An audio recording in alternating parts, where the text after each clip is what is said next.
Endless ಎಂಟರ್ಟೈನ್ಮೆಂಟ್ಗೆ ಸ್ವಾಗತ. A story a week by TNR. ಕಂತಿನಲ್ಲಿ ಕಥೆಗಳು. ಇಂದಿನ ಕಥೆ ಅಮೃತ ಮಥನ.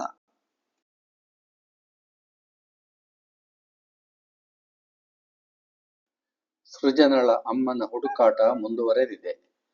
ಮಹತ್ತರ ಪ್ರಗತಿಯೇನೂ ಕಂಡಿಲ್ಲ. ಈ ಮಧ್ಯೆ ಯಾರೋ ಅನಾಮಧೇಯ ನಾಮದ ವ್ಯಕ್ತಿಯ ಸಹಾಯ ಹಸ್ತ ಸಿಕ್ಕಿದೆ. ಜೊತೆಗೆ ನಾಮದ ಕುಚೇಷ್ಟೆಯೂ ಕೂಡ.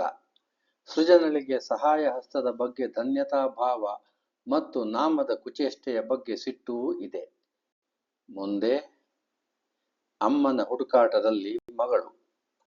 2008ರಲ್ಲಿ ತರಂಗ ವಾರಪತ್ರಿಕೆಯಲ್ಲಿ ಧಾರಾವಾಹಿಯಾಗಿ ಪ್ರಕಟವಾಗಿದ್ದ ಕಥೆ. ಮಧ್ಯಾಹ್ನದ ವೇಳೆಯಾಗಿದ್ದರಿಂದಲೋ ಏನೋ ಶಾಖೆಯಲ್ಲಿ ಇಂದು ಜನ ಕಡಿಮೆ. ಶಾಖೆಯ ಎಲ್ಲ ನೌಕರರು ಅಧಿಕಾರಿಗಳು ಸದ್ದಿಲ್ಲದೆ ಅವರವರ ಕೆಲಸದಲ್ಲಿ ತೊಡಗಿದ್ದಾರೆ. ಕೌಂಟರಿನ ಹಿಂದಿನ ಸಾಲಿನಲ್ಲಿ ದೊಡ್ಡ ಮೇಜಿನ ಹಿಂದೆ ಕುಳಿತಿದ್ದ ಕಾರಣ ಅವರೊಬ್ಬ ಅಧಿಕಾರಿಯೆಂದು ನೇರವಾಗಿ ಅವರ ಬಳಿ ಹೋಗಿ ನಿಲ್ಲುತ್ತಾಳೆ. ಯಾವುದೇ ಬ್ಯಾಂಕ್ ಶಾಖೆಗಳಲ್ಲಿ ಯಾರದೇ ಖಾತೆಗಳ ವಿವರ ಇನ್ನೊಬ್ಬರಿಗೆ ಕೊಡುವುದಿಲ್ಲವೆಂಬ ನಿಯಮ ಅವಳಿಗೂ ತಿಳಿದದ್ದೇ. ಆದರೂ ಎಲ್ಲದಕ್ಕೂ ಒಳದಾರಿಗಳಿರುತ್ತವೆ ಎಂದೂ ಅವಳು ಬಲ್ಲಳು. ಪ್ರಯತ್ನದಿಂದ ನಷ್ಟವೇನಿಲ್ಲವೆಂದು ಬಂದಿದ್ದಳು. ಅವಳು ಮೇಜಿನ ಬಳಿ ಬಂದು ನಿಲ್ಲುತ್ತಲೇ ಅಧಿಕಾರಿ ತಲೆ ಎತ್ತಿ ನೋಡುತ್ತಾರೆ. ನಮಸ್ಕಾರ ಸರ್, ನಾನು ಸೃಜನಾ, ಪತ್ರಕರ್ತೆ, ನಿತ್ಯ ಮಿಥ್ಯಾದಲ್ಲಿ ಸಹಾಯಕ ಸಂಪಾದಕಿ. ನನ್ನ ತಾಯಿ ಕೂಡ ಇಲ್ಲೇ ಖಾತೆ ಇಟ್ಟಿದ್ದಾರೆ, ಬಹಳ ಹಳೆಯದು. ನನಗೆ ಒಂದು ಫಿಕ್ಸೆಡ್ ಡಿಪಾಸಿಟ್ ಇಡಲು ಅರ್ಜಿ ಫಾರಂ ಬೇಕಿತ್ತು. ಇಲ್ಲೇ ಗವಿಪುರಂನಲ್ಲಿ ಮನೆ. ನನ್ನ SB ಖಾತೆ ನಿಮ್ಮ ಬ್ಯಾಂಕಿನ ಮಲ್ಲೇಶ್ವರಂ ಶಾಖೆಯಲ್ಲಿದೆ. ನಾನು ಕೆಲಸ ಮಾಡುವ ಕಚೇರಿಯೂ ಅಲ್ಲೇ ಇರುವುದು. ಮಾರ್ಚ್ ತಿಂಗಳಲ್ಲಿ ಬ್ಯಾಂಕುಗಳ ವ್ಯವಸ್ಥಾಪಕರು ಅಧಿಕಾರಿಗಳು ಡಿಪಾಸಿಟ್ಗಾಗಿ ಎಷ್ಟು ಶ್ರಮಿಸುತ್ತಾರೆಂದು ಹಿರಿಯ ಸಂಪಾದಕರು ತಿಳಿಸಿದ್ದರು. ಠೇವಣಿ ಇಡುವವರೆಂದರೆ ಬ್ಯಾಂಕ್ಗಳಲ್ಲಿ, ಅದರಲ್ಲೂ ಮಾರ್ಚ್ ತಿಂಗಳಲ್ಲಿ ದೇವರ ಸಮಾನ. ಅವಳ ನಿರೀಕ್ಷೆಗೆ ತಕ್ಕಂತೆ ಪ್ರತಿಕ್ರಿಯಿಸಿದ್ದರು ಅಧಿಕಾರಿ. ಮೇಡಮ್, ಕುಳಿತುಕೊಳ್ಳಿ, ಫಾರಂ ಕೊಡಿಸುತ್ತೇನೆ. ನಮ್ಮಲ್ಲಿ ಬಂದದ್ದು ಸಂತೋಷ. ಮೇಡಮ್, ನಮ್ಮ ಸೀನಿಯರ್ ಮ್ಯಾನೇಜರ್ ಮತ್ತು ಚೀಫ್ ಮ್ಯಾನೇಜರ್ ಕೂಡ ಡಿಪಾಸಿಟ್ ಮೊಬಿಲೈಸೇಷನ್ಗೋಸ್ಕರವೇ ಹೊರಗೆ ಹೋಗಿದ್ದಾರೆ. ಇಲ್ಲದಿದ್ದರೆ ಅವರ ಬಳಿಗೆ ಕರೆದೊಯ್ಯುತ್ತಿದ್ದೆ. ಡಿಪಾಸಿಟ್ ಎಷ್ಟು ಇಡುತ್ತೀರಿ? ಸರ್, ಸದ್ಯಕ್ಕೆ 1 ಲಕ್ಷ ಇಡುತ್ತೇನೆ. ನಾನು ಆಫೀಸು ಮನೆ ಓಡಾಡೋ ದಾರಿಯಲ್ಲೇ ನಿಮ್ಮ ಶಾಖೆ ಇರೋದರಿಂದ ನನಗೂ ಅನುಕೂಲ. ಸರ್, ನನ್ನ ಅಕೌಂಟ್ ಮಲ್ಲೇಶ್ವರದ ಬ್ರಾಂಚ್ನಲ್ಲಿದೆ. ಡಿಪಾಸಿಟ್ಗಾಗಿ ನಿಮ್ಮ ಬ್ರಾಂಚ್ ಪರವಾಗಿ ಚೆಕ್ ಕೊಡುತ್ತೇನೆ, ಆಗಬಹುದಲ್ಲ? ತಗೊಳ್ಳಿ, 1 ಲಕ್ಷಕ್ಕೆ ನನ್ನ ಚೆಕ್. ಥ್ಯಾಂಕ್ಸ್. ಈ ಫಾರಂನಲ್ಲಿ ವಿವರ ತುಂಬಿಕೊಡಿ. ಚೆಕ್ ರಿಯಲೈಸ್ ಆಗಿ ಬಂದ ಮೇಲೆ ನಿಮಗೆ FDR ದೊರೆಯುತ್ತದೆ. 2 ದಿನಗಳ ನಂತರ ಯಾವಾಗ ಬೇಕಾದರೂ ಬರಬಹುದು. ಸಾರ್, ಇದು ನನ್ನ ತಾಯಿಯ ಖಾತೆ ನಂಬರ್. ಹೆಸರು ಅಮೃತವಲ್ಲಿ. ಬಹಳ ಹಿಂದೆ ಖಾತೆ ತೆಗೆದದ್ದು. ಇದು ಈಗ ಚಾಲನೆಯಲ್ಲಿದೆಯೇ ನೋಡಿ ಹೇಳಬೇಕಲ್ಲ ಪ್ಲೀಸ್. ಮೇಡಮ್, ನಿಮ್ಮ ತಾಯಿ ಎಂದದ್ದರಿಂದ ನೋಡುತ್ತೇನೆ. ಒಬ್ಬರ ಖಾತೆಯ ವಿವರ ಇನ್ನೊಬ್ಬರಿಗೆ ಕೊಡುವಂತಿಲ್ಲ. Thank you sir.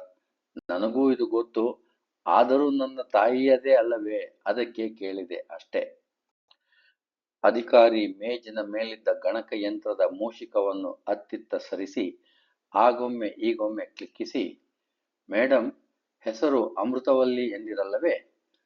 ಈ ಖಾತೆ ಜೀವಂತವಾಗಿದೆ.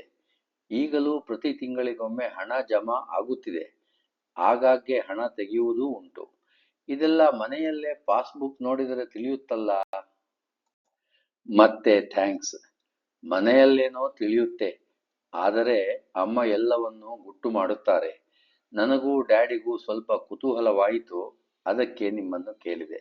ಸಾರ್, ನಿಮ್ಮದೇನೂ ಅಭ್ಯಂತರವಿಲ್ಲದಿದ್ದರೆ ಆ ಖಾತೆಗೆ ತಿಂಗಳು ಜಮಾ ಆಗುತ್ತಿರುವ ಹಣ ಎಲ್ಲಿಂದ ಬರುತ್ತಿದೆ ಎಂದು. ಸಾರಿ ಮೇಡಮ್, ಹೆಚ್ಚಿನ ವಿವರ ಕೊಡಲಾರೆ. ಈಗ ಕೊಟ್ಟದ್ದೇ ತಪ್ಪು. ಹೆಚ್ಚು ಬೇಕೆಂದರೆ ನಾಳೆ ಬನ್ನಿ, ನನ್ನ ಮೇಲಿನ ಅಧಿಕಾರಿಗಳು ಇರುತ್ತಾರೆ, ಅವರು ಕೊಟ್ಟರೆ ಸರಿ. ಪ್ಲೀಸ್ ಹೆಚ್ಚು ಬಲವಂತ ಮಾಡಬೇಡಿ. ಅಧಿಕಾರಿಗೆ ಅಪರಾಧಿ ಮನೋಭಾವ ಕಾಡುತ್ತದೆ. ಇರಲಿ ಬಿಡಿ ಸರ್, ನೀವು ಇಷ್ಟು ಹೇಳಿದ್ದೇ ಸಾಕು. ನಿಮ್ಮ ಪರಿಸ್ಥಿತಿ ಅರ್ಥವಾಗುತ್ತದೆ. ನಾಳೆ ನಿಮ್ಮ ಮ್ಯಾನೇಜರನ್ನ ಭೇಟಿ ಮಾಡಲು ಬರುತ್ತೇನೆ. 2 ದಿನ ಬಿಟ್ಟು ನನ್ನ ಡಿಪಾಸಿಟ್ ರಸೀದಿ ಪಡೆಯಲು ಬರುತ್ತೇನೆ ಎಂದು ಎದ್ದು ಹೊರಡುತ್ತಾಳೆ. ಮೇಡಮ್, ತುಂಬಾ ಥ್ಯಾಂಕ್ಸ್. ಹಾಗೆ ಒಂದು ಉಳಿತಾಯ ಖಾತೆ ಕೂಡ ತೆರೆದು ಬಿಡಿ. ಖಂಡಿತ. See you. ಬಾಯ್. ಹಿರಿಯ ಸಂಪಾದಕರೊಂದಿಗೆ ಅಂದಿನವರೆಗಿನ ಬೆಳವಣಿಗೆಯ ವಿಮರ್ಶೆ ನಡೆದಿದೆ. ಹಿರಿಯ ಸಂಪಾದಕರ ಮೇಜಿನ ಮುಂದೆ ಕುಳಿತುಕೊಳ್ಳುತ್ತಾ, ಕಚೇರಿಗೆ ಬರಲು ಸ್ವಲ್ಪ ತಡವಾಯಿತು, ಸಾರಿ ಸರ್. ಆಯ್ತಮ್ಮ, ಇವತ್ತಿಗೆ ಬೇಕಾದ್ದನ್ನೆಲ್ಲ ಮುಂಚೆಯೇ ಮಾಡಿಟ್ಟು ಹೋಗಿದ್ದೆಯಲ್ಲ, ಹಾಗಾಗಿ ತೊಂದರೆ ಇಲ್ಲ. ಆದರೆ ಇದನ್ನೇ ಪುನರಾವರ್ತಿಸಬೇಡ, ಬೇರೆಯವರ ಕಣ್ಣು ಬೀಳುತ್ತದೆ. ನಾನು ಯಾವಾಗಲೂ ನಿನ್ನ ಪರವಾಗೇ ಇರಲಾರೆ. ಇರಲಿ, ಇದೇನು ನೀನು ಇಷ್ಟೊಂದು ಸಂತೋಷದಿಂದ ಕುಣಿಯುತ್ತಿದ್ದೀಯಾ? ಮದುವೆ ಗೊತ್ತಾಯಿತೋ ಹೇಗೆ? ಅಯ್ಯೋ ಹೋಗಿ ಸಾರ್. ಆಕೆ ಅಂದರೆ ಆಂಟಿಯನ್ನು ಅಮ್ಮ ಎಂದು ಕರೆಯಬಹುದೇನೋ ಅನಿಸುತ್ತದೆ. ಆಕೆ ನನ್ನ ತಂದೆಯ ಪತ್ನಿ ಎಂದು ಆಗಿನ ನಮ್ಮ ಮನೆಯ ಮಾಲೀಕರು ಭಾವಚಿತ್ರ ನೋಡಿ ಖಚಿತಪಡಿಸಿದರು. ನಂತರ ಇಮೇಲ್ ಸಂದೇಶದಲ್ಲಿದ್ದಂತೆ ಗುಮ್ಮಳಾಪುರಕ್ಕೆ ಹೋಗಿ ಅಲ್ಲಿ ಆಂಟಿಯ ಸ್ನೇಹಿತೆಯನ್ನು ಮಾತನಾಡಿಸಿ ಅವರ ಮನೆಯಲ್ಲೇ ಊಟ ಮಾಡಿ ಬಂದೆ. ಅವರೂ ಒಂದು ವಿಳಾಸ ಕೊಟ್ಟಿದ್ದಾರೆ. ನನ್ನ ಆಂಟಿ 10 ವರ್ಷದ ಹಿಂದೆ ಅಲ್ಲಿ ವಾಸ ಇದ್ದರಂತೆ. ಅಲ್ಲಿಯೂ ಅಕ್ಕಪಕ್ಕದವರೊಂದಿಗೆ ಮಾತನಾಡಿದರೆ ಏನಾದರೂ ತಿಳಿಯಬಹುದು. ಅಗತ್ಯ ಬಿದ್ದರೆ ಅಲ್ಲಿಗೂ ಹೋಗಿ ಬರುವೆ. ಅಲ್ಲದೆ ಇನ್ನೊಂದು ಸಂದೇಶದಲ್ಲಿ ಸೂಚಿಸಿದ್ದ ಬ್ಯಾಂಕ್ಗೆ ಹೋಗಿದ್ದೆ. ನೀವು ಹೇಳಿದಂತೆಯೇ ಅವರಿಗೆ 1 ಲಕ್ಷದ ಠೇವಣಿ ಕೊಟ್ಟು ಸಣ್ಣ ದಾಕ್ಷಿಣ್ಯಕ್ಕೊಳಪಡಿಸಿ ಬಹು ಮುಖ್ಯವಾದ ವಿವರ ಪಡೆದೆ. 2 ದಶಕಗಳಿಗೂ ಹಳೆಯದಾದ ಆಕೆಯ ಖಾತೆ ಇನ್ನೂ ಜೀವಂತವಾಗಿದೆ. ಈಗಲೂ ಆ ಖಾತೆಗೆ ತಿಂಗಳು ಹಣ ಜಮಾ ಆಗುತ್ತಿದೆ. ಅಂದರೆ ಆಕೆ ಇದೇ ಊರಿನಲ್ಲೇ ಇದ್ದಾರೆ. ನಮಗೆ ಯಾರಿಗೂ ಕಾಣದೆ ಬಹು ಎಚ್ಚರಿಕೆಯಿಂದ ತಲೆಮರೆಸಿಕೊಂಡಿದ್ದಾರೆ. ಸೃಜನಾ, ಕಂಗ್ರಾಟ್ಸ್. ಇದೊಂದು ಮಹತ್ವದ ಬೆಳವಣಿಗೆ. ಆ ಖಾತೆಗೆ ಬರುತ್ತಿರುವ ಜಮಾ ಎಲ್ಲಿಂದ ಬರುತ್ತಿದೆ ಎಂದು ತಿಳಿದೆಯಾ? ಇಲ್ಲ ಸರ್, ಅದು ತಿಳಿಯಲು 1 ಲಕ್ಷದ ದಾಕ್ಷಿಣ್ಯ ಸಾಲದಾಯಿತು. ಇನ್ನೊಬ್ಬರ ಖಾತೆ ವಿವರ ಕೊಡಬಾರದೆಂದು ನಿರಾಕರಿಸಿದರು. ನಾಳೆ ಬಂದು ಅವರ ಮೇಲಾಧಿಕಾರಿಗಳನ್ನು ಕೇಳಿ ಪಡೆದುಕೊಳ್ಳಿ ಎಂದರು. ಗುಡ್, ನಾಳೆ ಪ್ರಯತ್ನಿಸು. ಜಮಾ ಆಗುತ್ತಿರುವ ಹಣದ ಮೂಲ ದೊರೆತರೆ ಆಕೆ ಎಲ್ಲಿ ಕೆಲಸ ಮಾಡುತ್ತಾರೆಂದು ತಿಳಿದೀತು. ನೋಡು, ಈ ವಿಚಾರದಲ್ಲಿ ನೀನು ಮಾಡಬೇಕಾದ ಕೆಲಸಗಳು ಹೆಚ್ಚುತ್ತಿದೆ. ಅಗತ್ಯ ಬಿದ್ದರೆ ಗುಮ್ಮಳಾಪುರದಲ್ಲಿ ದೊರೆತ ವಿಳಾಸಕ್ಕೆ ಹೋಗಿ ಬರುವೆ ಎಂದೆ. ಯಾವುದನ್ನು ನಿರ್ಲಕ್ಷಿಸಬೇಡ. ಮೊದಲು ಬ್ಯಾಂಕಿಗೆ ಹೋಗಿ ವಿಚಾರಿಸು. ನಂತರ ಆ ವಿಳಾಸಕ್ಕೂ ಹೋಗಿ ಬಾ. ಆ ನಿನ್ನ ನಾಮದ ವ್ಯಕ್ತಿಯ ಬಗ್ಗೆ ನನಗಂತೂ ಏನೂ ತಿಳಿಯುತ್ತಿಲ್ಲ. ಅವನನ್ನೂ ನೀನು ಹುಡುಕಬೇಕು ಅಲ್ಲವೇ? ಹೌದು ಸರ್, ಒಂದೊಂದಾಗಿ ಮಾಡುತ್ತೇನೆ. ಯಾವುದನ್ನೂ ಬಿಡುವುದಿಲ್ಲ. ನನಗೆ ಈಗ ಅಮ್ಮನನ್ನು ಹುಡುಕುವುದೇ ಆದ್ಯತೆಯಾಗಿದೆ. ಆ ನಾಮದ ವ್ಯಕ್ತಿ, ಅದು ಯಾರೇ ಆಗಿರಲಿ, ಸಿಕ್ಕರೆ ಮಾತ್ರ ಸುಮ್ಮನೆ ಬಿಡುವುದಿಲ್ಲ. ಸ್ಟುಪಿಡ್. ಸರ್, ಆದರೆ ಆ ವ್ಯಕ್ತಿಯನ್ನು ಹೇಗೆ ಹುಡುಕುವುದು ಅಂತಾನೇ ತಿಳಿಯುತ್ತಿಲ್ಲ. ನೋಡಮ್ಮ, ಆ ವಿಷಯ ಆದ್ಯತೆಯದಲ್ಲ ಎಂದು ನೀನೇ ಹೇಳಿದೆ. ಮತ್ತೇಕೆ ಬಿಡು. ಆದರೂ ಕೇಳಿದ್ದಕ್ಕೆ ಹೇಳುತ್ತೇನೆ. ಆ ವ್ಯಕ್ತಿ ನೀನು ಹೋದಲ್ಲೆಲ್ಲ ಹೋಗಿ ನೀನು ಮರೆತು ಬಂದ ಮಾಹಿತಿಯನ್ನು ಪಡೆದು ನಿನಗೆ ಕಳುಹಿಸುತ್ತಿದ್ದಾನೆ. ನೀನು ಇನ್ನೊಮ್ಮೆ ಅಲ್ಲಿಗೆ ಹೋಗಿ ಆ ವ್ಯಕ್ತಿಯ ಬಗ್ಗೆ ಕೇಳಿದರೆ ಏನಾದರೂ ತಿಳಿಯಬಹುದು ಅಲ್ಲವೇ? ಯೋಚಿಸಿ ನೋಡು. ಅಯ್ಯೋ ಹೌದಲ್ಲ, ಅದು ಸರಿ ಸರ್. ಕಳುಹಿಸುತ್ತಿದ್ದಾನೆ ಅಂದಿರಲ್ಲ, ಆ ವ್ಯಕ್ತಿ ಪುರುಷನೇ ಇರಬೇಕೆಂದು ನಿಮಗೆ ಹೇಗೆ ತಿಳಿಯಿತು? ಹಿರಿಯರು ಸಿಕ್ಕಿಬಿದ್ದಿದ್ದರು. ಮಾತಿನಲ್ಲಿ ಎಚ್ಚರ ತಪ್ಪಿದ್ದರಿಂದ ಸತ್ಯ ಭಾಗಶಃ ಹೊರಬಿದ್ದಿದೆ. ಆದರೂ ಏನಾದರೊಂದನ್ನು ಹೇಳಿ ದಾರಿ ತಪ್ಪಿಸದಿದ್ದರೆ ಕ್ಲೈಮ್ಯಾಕ್ಸ್ ತಪ್ಪಿ ಹೋಗಿ ಬಿಡುತ್ತದೆ. ಆ ಕ್ಷಣಕ್ಕೆ ತೋಚಿದ್ದನ್ನು ಹೇಳಿದ್ದರು. ಅದೇನು ಬಿಡಮ್ಮ, ಅಷ್ಟೊಂದು ಶುದ್ಧವಾದ ವಾಕ್ಯ ಬಳಸುವ ಅಗತ್ಯ ಏನಿದೆ? ಆ ಕ್ಷಣಕ್ಕೆ ಆ ಶಬ್ದ ಬಂತು, ಹೇಳಿದೆ. ಅಷ್ಟಕ್ಕೂ ನಿನ್ನಂತಹ ಯುವತಿಯ ಬಗ್ಗೆ ಕುತೂಹಲ ಬೇರೆ ಎನ್ಯಾರಿಗಿರುತ್ತದೆ? ಒಬ್ಬ ಯುವಕನಿಗೇ ಇರಬಹುದಾದ ಸಾಧ್ಯತೆ ಹೆಚ್ಚು ಅಲ್ಲವೇ? ಅನುಭವದ ಹಿರಿಯ ವ್ಯಕ್ತಿ ಸುಲಭದಲ್ಲಿ ಸೋಲುವವರಲ್ಲ. ಅವಳಿಗೆ ಪ್ರಶ್ನೆ ಹಿಂತಿರುಗಿತ್ತು. ಅವಳು ಅದನ್ನೇ ಮೆಲುಕು ಹಾಕುತ್ತಾ ಹೊರಟಳು. ಹಿರಿಯರು ಹೇಳಿದಂತೆಯೇ ಆಗಿದ್ದರೆ ಎಷ್ಟು ಚೆನ್ನ ಎಂಬ ವಿಚಾರ ಮನಸ್ಸಿಗೆ ಬಂದು ಮುಗುಳ್ನಗೆಯಾಗಿ ಮುಖದಲ್ಲಿ ಕಂಡು ಮರೆಯಾಗಿತ್ತು. ಪ್ರತಿಷ್ಠಾನದ ಅಧ್ಯಕ್ಷರು ಪತ್ತೇದಾರಿಕೆ ಮಾಡಲು ಅವಳ ಹಿಂದೆ ಏಜೆಂಟನನ್ನು ಬಿಟ್ಟು ಸುಮ್ಮನೆ ಕುಳಿತಿರುತ್ತಾರೆಯೇ? ಅವರು ತಮ್ಮ ಕಾರ್ಯಾಚರಣೆಯನ್ನು ಮುಂದುವರೆಸಿದ್ದಾರೆ.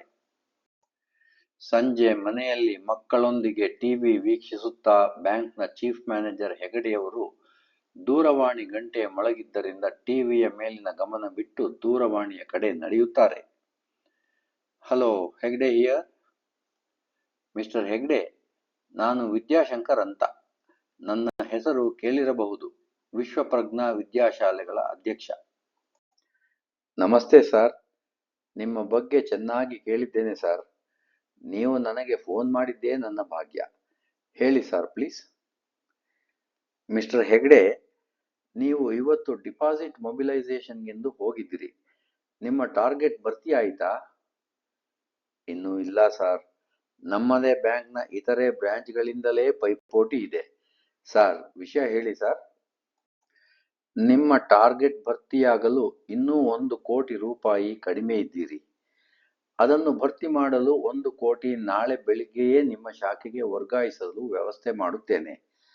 ಆದರೆ ನೀವು ನನಗೊಂದು ಉಪಕಾರ ಮಾಡಬೇಕು. ಸರ್, ನಿಮ್ಮ ಖಾತೆ ನಮ್ಮ ಶಾಖೆಯಲ್ಲಿರುವುದು ನಮಗೆ ಒಂದು ಪ್ರತಿಷ್ಠೆಯ ಪ್ರಶ್ನೆ. ತುಂಬಾ ಸಂತೋಷ ಸರ್. ತುಂಬಾ ಥ್ಯಾಂಕ್ಸ್. ಉಪಕಾರ ಎಂದಿರಲ್ಲ, ಏನು ಹೇಳಿ ಸರ್? ತುಂಬಾ ಸಣ್ಣದು. ನಿಮಗೆ ಯಾವುದೇ ರೀತಿಯ ತೊಂದರೆ ಇಲ್ಲದ್ದು. ಈ ದಿನ ನೀವಿಲ್ಲದಿದ್ದಾಗ ಸೃಜನಾ ಅನ್ನೋ ಯುವತಿ ಬಂದು ಒಂದು ಠೇವಣಿ ಕೊಟ್ಟು ಹೋಗಿದ್ದಾಳೆ. ನಿಮ್ಮ ಅಧಿಕಾರಿಯೊಬ್ಬರೊಂದಿಗೆ ಯಾವುದೋ ಒಂದು ಖಾತೆಯ ಬಗ್ಗೆ ಸ್ವಲ್ಪ ವಿವರ ಪಡೆದು ಹೋಗಿದ್ದಾಳೆ. ಮತ್ತಷ್ಟು ವಿವರಕ್ಕಾಗಿ ನಿಮ್ಮಲ್ಲಿಗೆ ನಾಳೆ ಬಂದೇ ಬರುತ್ತಾಳೆ. ಆಕೆಗೆ ಯಾವುದೇ ವಿವರವನ್ನು ಕೊಡಬಾರದು. ಅಲ್ಲದೆ ಆಕೆ ಕೇಳುವ ಎಲ್ಲಾ ವಿವರಗಳನ್ನು ನನಗೆ ಕೊಡಬೇಕು. ಸಾಧ್ಯವೇ? ಸರ್, ಇದು ಇನ್ನೊಬ್ಬರ ಖಾತೆಯ ಬಗ್ಗೆ. ನೋಡಿ, ನಾನೇನು ಅದನ್ನು ದುರುಪಯೋಗಪಡಿಸಿಕೊಳ್ಳುವುದಿಲ್ಲ. ನಿಮ್ಮ ಹೆಸರೇ ಈಚೆ ಬರುವುದಿಲ್ಲ. ಬರೀ ಒಂದು SB ಖಾತೆಯ ಬಗ್ಗೆ ವಿವರ ಅಷ್ಟೇ. ನಿಮ್ಮ ಬ್ಯಾಂಕ್ ನೌಕರರು ಯಾರಾದರೂ ಅದನ್ನು ಕೊಡಬಹುದಲ್ಲವೇ? ಹಾಗಾಗಿ ನಿಮ್ಮನ್ನು ಯಾರೂ ದೂರುವಂತಿಲ್ಲ. ಯೋಚಿಸಿ. ಸರ್, ಆಗಲಿ, ಕೊಡಲು ಪ್ರಯತ್ನಿಸುತ್ತೇನೆ. ಆಕೆ ಯಾರೇ ಆಗಲಿ ಅವರಿಗೆ ಮಾತ್ರ ವಿವರ ಕೊಡುವುದಿಲ್ಲ. Thank you mister Hegde. Good night. Good night sir.